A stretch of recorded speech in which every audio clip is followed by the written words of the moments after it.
Le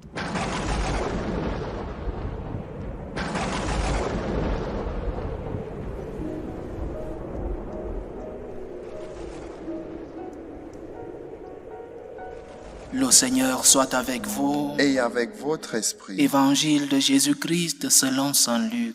Gloire à toi, Seigneur Jésus. Un jour de sabbat, Jésus était entré dans la maison d'un chef des pharisiens pour y prendre son repas, et ces derniers l'observaient. Or voici qu'il y avait devant lui un homme atteint d'hydropésie. Prenant la parole, Jésus s'adressa aux docteurs de la loi et aux pharisiens pour leur demander: est-il permis, oui ou non, de faire une guérison le jour du sabbat? Ils gardèrent le silence. Tenant alors le malade, Jésus le guérit et le laissa aller. Puis il leur dit: si l'un de vous a un fils ou un bœuf qui tombe dans un puits, ne va-t-il pas aussitôt l'en retirer, même le jour du sabbat? Et ils furent incapables de trouver une réponse. Acclamons la parole de Dieu. Louange à toi, Seigneur Jésus. Jésus n'était pas un anarchiste moral. Jésus mettait l'amour dans tout. Mais l'amour ne signifiait pas absence du respect des lois. L'amour en Jésus ne signifiait pas que nous ne devons pas respecter les lois. Mais l'amour était la plénitude de ces lois morales. Oui, il ne faut pas travailler le jour du sabbat. Mais le jour du sabbat, ne faut-il pas guérir quelqu'un qui est malade? Oui, il y a des interdictions le dimanche pour nous les chrétiens. Mais est-il interdit de faire le bien le dimanche? J'ai déjà aussi donné quelques exemples pour appliquer la suprématie de l'amour sur la loi. Tu vas à la messe le dimanche et en chemin, tu trouves une personne ensanglantée, une personne qui vient peut-être d'avoir un accident ou une personne agressée. Prends soin de cette personne, même si la conséquence d'avoir pris soin de cette personne, c'est que tu perds la messe. Tu dois prendre soin de cette personne. Tu es malade et tu ne peux pas te lever de ton lit pour aller à la messe le dimanche. L'Église te permet de ne pas aller à la messe parce que le Seigneur met l'amour au-dessus des lois. L'amour est la plénitude des lois. Ces deux exemples sont comparables à ce que Jésus faisait en guérissant les malades le jour du sabbat. L'amour est au-dessus de la loi. Cela ne veut pas dire, rentrons sur les deux exemples, cela ne veut pas dire que tu trouveras quelqu'un qui a mal à la tête en route et tu lui diras: allons à la pharmacie et je perds la messe. Non, la cause doit être aussi grave que pour perdre une messe. Cela ne veut pas dire que tu as un petit mot de tête et tu restes au lit pour ne pas aller à la messe et dire: oh, je suis malade. Non. Nous devons avoir la gravité de la situation qui nous empêche d'aller à la messe. L'amour est plus grand que la loi.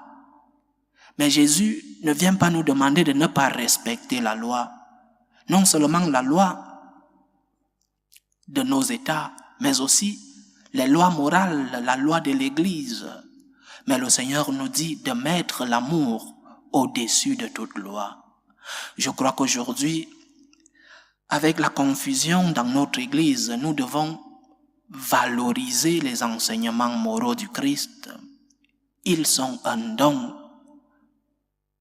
Reconnaître que le Seigneur, par ses enseignements, nous fait un grand don. C'est le premier pas pour que nous puissions mettre ces enseignements en pratique. Nous ne pouvons pas penser que le Seigneur nous sauve seulement par son sang versé sur la croix. Jésus maître, Jésus qui prêche, Jésus qui nous enseigne, est aussi notre sauveur. Nous ne pouvons pas diviser Jésus, le Jésus qui fait les miracles, le Jésus qui nous sauve sur la croix et le Jésus qui enseigne. Les enseignements de Jésus forment aussi partie de notre salut. Nous ne pouvons pas seulement accepter le Dieu des miracles et oublier le Dieu qui nous enseigne. J'accepte le Seigneur seulement quand il fait des miracles, mais ses enseignements, je les mets un peu de côté, non. Le même Jésus qui nous sauve par son sang versé sur la croix est le même qui nous enseigne comment mettre en pratique les enseignements qu'il nous donne. J'accepte le Seigneur dans son entièreté. J'accepte le Dieu des miracles, mais aussi les enseignements de ce même Jésus. Et c'est cet acte de foi qui m'amène à pouvoir mettre ces enseignements en pratique, des enseignements que parfois je comprendrai, mais parfois je ne comprends pas les enseignements du Christ. Et pourquoi comprendre Dieu dans sa totalité? Si nous le comprenons dans sa totalité, il n'est plus Dieu, nous dit saint Augustin. Nous ne pouvons pas vouloir comprendre Dieu dans sa totalité. C'est où entre en jeu notre foi, notre confiance. Seigneur, je sais que tu es Dieu. Jésus, je sais que tu es Dieu. Je sais que tes enseignements sont des enseignements de Dieu. J'ai confiance en toi. Parfois, c'est difficile de les mettre en pratique. Mais par ta force, par ta grâce, par ton aide, j'ai confiance en toi, Seigneur. Parce que je sais que tes paroles me sauvent, parce que je sais que tes enseignements font partie de mon salut, j'essaye de les mettre en pratique. Parce que beaucoup de fois, nous voulons éteindre la voix du Christ dans nos consciences. Parfois, nous voulons atténuer nos fautes. Nous disons, ah, ceci n'est pas si grave. Ou alors c'est mon corps qui me le demande. Ce sont mes instincts.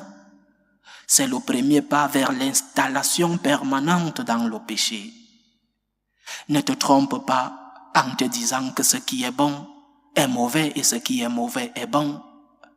Ne trompe pas ta conscience en atténuant tes fautes, tes péchés. Demande au Seigneur sa force, sa lumière. Demande au Seigneur sa grâce pour que tu puisses lutter chaque jour contre tes instincts mauvais. Demande au Seigneur la force pour que tu puisses lutter chaque jour contre le malheur qui vient te tenter. Mais ne t'installe pas dans le péché. Ne t'installe pas permanemment dans le péché et te dis, ceci est bon parce que mon instinct me le demande.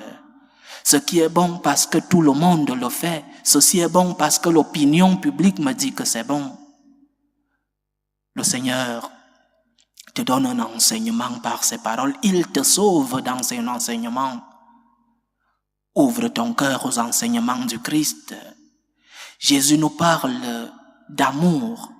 Et la loi de l'amour est une loi exigeante. Le Seigneur parfois nous demande des choses très exigeantes, mais parce qu'il est Dieu, nous lui faisons confiance.